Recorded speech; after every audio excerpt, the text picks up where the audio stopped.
right, every now and then you get a chance to chop it up with Pavan. We had lunch yesterday, hung out, listened to him talk. Great event yesterday. Yes. Probably literally one of the greatest events of all time. It was fun. Yeah. And we put all that together in like 2 weeks. Crazy. Yeah. That's so crazy. Yeah. So talk a little bit about Angel AI, because I know everyone's got an AI story, but yours is pretty unique. 250,000 users. I saw your documentation you released last night. Your valuation is now at 118 billion. Talk a little bit, because you're literally hanging on to the tiger as tight as you can. Yeah, it doesn't, most of the time of the 2 decades I spent building it felt like I was in the tiger's jaw. Yeah, so, 2-decade plus journey. So it's kind of like, I just knew this is the way it's going to be. Like, I've been fascinated by AI since I was a kid, been working on it, been working on technology, building all kinds of tools for finance for decades. And then we built the AI piece by piece. So it wasn't like I woke up in 1995 and said, I'm going to build Angel AI. It doesn't work that way. I don't think the Wright Brothers woke up one day and say, I'm going to make a flying airplane. I'm going to fly something off the side of a mountain. Yeah, I mean, just going to digress a little bit. Shout out to Wilbur. You had some big balls. Yeah, so I'm going to digress a little bit and draw an analogy to their story. So back when the Wright Brothers made the first airplane, there were a lot of geniuses, like engineers and professors, and who's been studying physics and their whole lives, and aerodynamics and fluid dynamics and all this kind of stuff, right? And they couldn't figure it out, so they were like, "We'll never figure this out."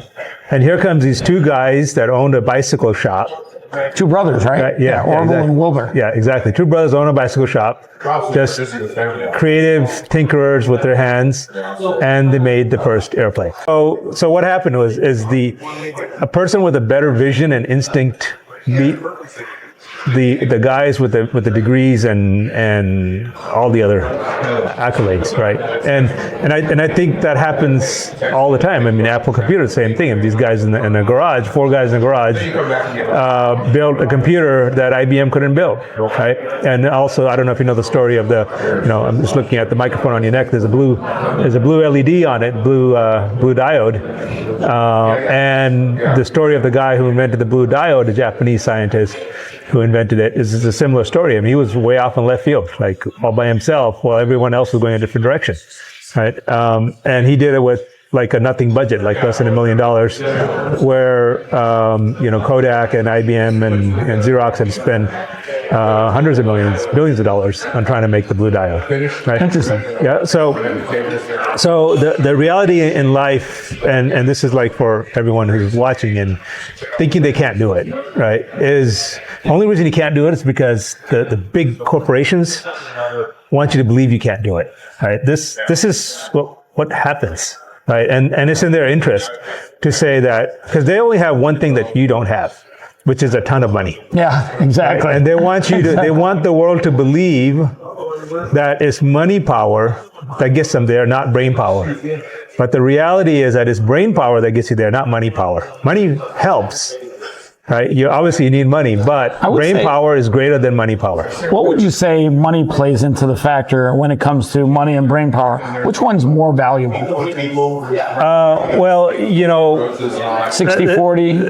It's interesting, and it's interesting because I'll put it in context as taking my Indian roots, which is yesterday was Diwali festival. So your question was, what's more important, money or brain power?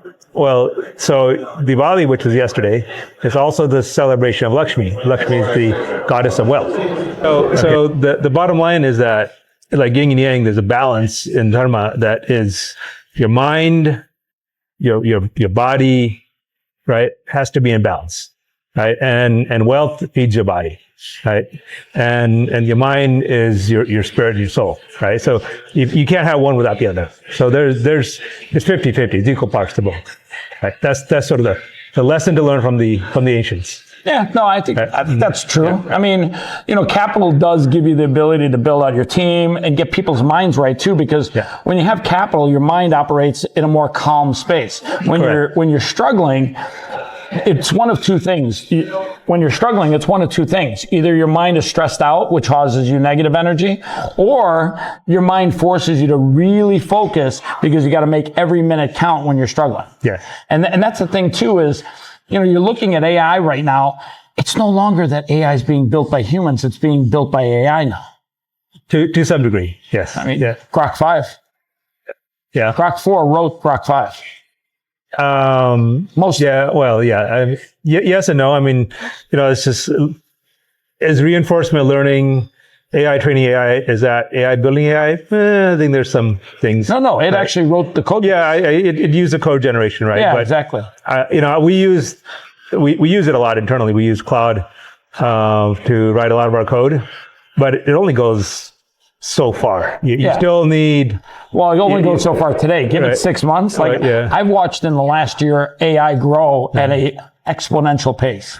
Yeah. Well, again, to replace an engineer, an AI has to become what they call, artificial general intelligence, the singularity. Singularity, right? Right, the singularity, and I don't think LLMs are going to get us to the singularity, right? And the reason is if you think about LLMs, they take a lot of data and then they look in, right? They take what's in and create stuff based on what's in there. And intelligence means take a look at what you know and look out and draw new conclusions based on what that's actually that's a great statement right there. That's a really that's articulated extremely well. By the way, do you know Ray Kurzweil? He was recently at the Steve Aoki Gala that we hosted. No, I don't. But I do have to give credit to. I didn't make that one up. Who did? There's I don't know her name. It's a YouTuber. She's really cool. Great. Does a lot of great physics stuff. German YouTuber. So shout out to the German YouTuber. So talk a little bit about how it felt yesterday to announce the launch of some of the code base or some of the stuff that you guys are doing in that documentation you sent distributed. So say again the question. So yesterday was a big day where you guys announced some new technology that you're launching or some of the new code base that you're launching. Right. Well, yesterday we didn't launch new code base. Yesterday we announced the valuation. The valuation. Right. Yeah. 118 billion. 118. Right. Yeah. Just 118 billion. That's it. Yeah. Yeah. Just I was disappointed that was 118 trillion. Like I know. I was yelling at Daniel like, come on, dude. So talk a little bit about how you got to that valuation and talk a little bit about what you're going to go do from there. Yeah. So actually that valuation, he printed that valuation back in April of this year.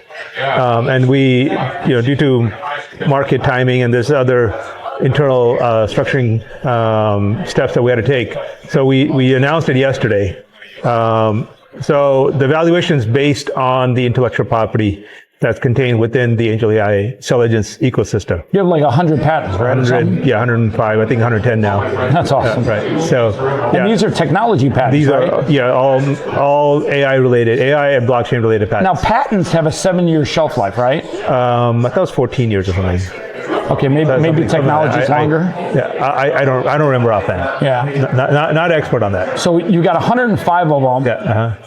Talk about a little bit about what that does for your company from a standpoint of competitive edge. Yeah, that's a good question because Elon Musk said famously 6 months ago, he said patents are for the weak. Right? And I guess you can say that when you're the richest man in the world, you can say patents are for the weak. I mean, there is Larry Ellison. He just acquired TikTok. I think he's like a little bit ahead of Elon. Yeah. Shout out to Larry. Right. So patents help. I think they're really good for newer companies because that's going to protect you. Or it makes you acquirable. Right. Either number one makes you acquirable, and number two is going to protect you from the tech giants because they're going to think twice before stepping on in your way. Because they have more to lose. I think. The reality is, and I think the reason Elon said this is that you can have a patent, but try to enforce it. Yeah. Right. Well, unless you got a war chest of millions and millions of dollars to enforcing that and go into a lawsuit. So where are you going with Angel AI? What's the goal over the next 18 months? What do you see happening? We've systematically have built a very large financial ecosystem, and the next 18 months. Basically, every aspect of your financial life, Angel AI will be able to be your banker, your personal banker. And what do you trade? Like commercial mortgages, right? Or not commercial, residential? Yeah, that's our fixed income traders. We trade our mortgage-backed securities. Amazing. Yeah. And that's one of your core businesses, right? That is one of our core businesses. So yesterday I was talking to May, and she was telling me a little bit about some of the things that Angel AI does. It's literally almost everything you could ask from a mortgage broker, underwriter, everything. Yes, it's everything mortgages. And now we're just about to roll out a consumer loan product. So consumer loan product so that way you can have an installment loan instead of credit cards where you're in debt forever. So we're just about to roll that out. And we have an insurance product line in there. But the most when you say insurance, like life insurance or health insurance? Life, auto, and homeowners insurance. Right. Interesting. Yeah. So I could go to Angel AI and ask it to give me, for lack of a better word, homeowners insurance, and it'll compare against other companies? Well, we have a partnership with a company called Primerica. So it'll give you the Primerica rate, but the AI will answer all kinds of questions about the policy which is probably $1 million. Yes, exactly. And that's actually a good thing because a buddy of mine sells life insurance. And like people don't have wills, they don't have living trusts, they don't have, when you die, it's called, I think, death insurance, where they actually put you in a box and pay for all that. I'm glad you bought a wills because that's the next product that we're rolling out. Oh, really? So the idea is to get a mortgage, right? The mortgage means a contract for life. Mortgage means for life, engage is a contract, right? So it's like you go to closing to sign a contract to sign your mortgage, and that's the right time you should be thinking about living trust and wills. Right, right. So we're going to provide that as a free service in Angel AI, so you'll be able to just use it to generate your will. Mission critical because so many people die without a will. Exactly. And guess what? The state swoops in and grabs all the assets that they can't. It's sad so many people don't understand how important a will is when you own real estate. Yes. Or if you have children. Exactly. Like in my case, dogs. Right. The worst part is that if it gets stuck in probate. No, it's worse. Yeah. Then the attorneys are making money. Well, here's the crazy part too. The attorneys are siphoning the value of what's in probate. Exactly. And that's what the state banks on, is that you don't have a will, that you're not planning for what you're all going to do, which is die. We're all going to die. I'm not going to die. Really? I don't want to. Hey, listen, just so you know. Well, I got Obamacare. I'm not going to die. You got a what? Oh, God. That's not funny. We're not going to go there. But I can tell you right now, Obamacare is not keeping anyone alive. All right, so listen, we've had a great time chopping it up. Where are you out of, by the way? California? No, I live in Puerto Rico. Oh, Puerto Rico. I grew up in California. So right next to Jake Paul? Literally right next to Shout out to my buddy Brock. Yeah, Brock's a cool guy. Yeah. He's not bad. Yeah. So you coming on to Miami for the Futurist event? I'm hosting a private breakfast. You want to come and chop it up with everyone? I'd love to do that. All right, well, listen, I got to tell you, you and your team are fucking impressive. I read some of the documentation that I took last night, but from what I can gather, you guys have got something of huge value that's growing. And I think some of the things that you're going to add in the next 12 to 18 months are going to make Angel AI a great financial tool, not for 250,000 people, but probably maybe a billion people. Yeah, exactly. And when you get to that mark where you could literally let people use AI to manage their money needs for 1 billion people, that's impressive. That's a game changer. Yeah, that's right. And that's the reason this has a built-in Angel wallet. It's a decentralized blockchain wallet. Is it a decentralized wallet? Yeah. What is it, iOS and Android? Yes. Yeah, true decentralized wallet. True decentralized. Does it store Bitcoin? It'll store any digital asset. It's on Ethereum right now. It's what? It's on Ethereum chain. So it's like MetaMask? Yeah. Well, it can't store Bitcoin then? Well, you could wrap it. It's wrapped Bitcoin. Wrapped Bitcoin, right. Shout out to wrapped Bitcoin. You're never going to be the real Bitcoin. All right. I appreciate it, man. Great interview. I'll see you soon, all right? All right. Thanks, You're buddy. the best. Fucking nice shirt, buddy.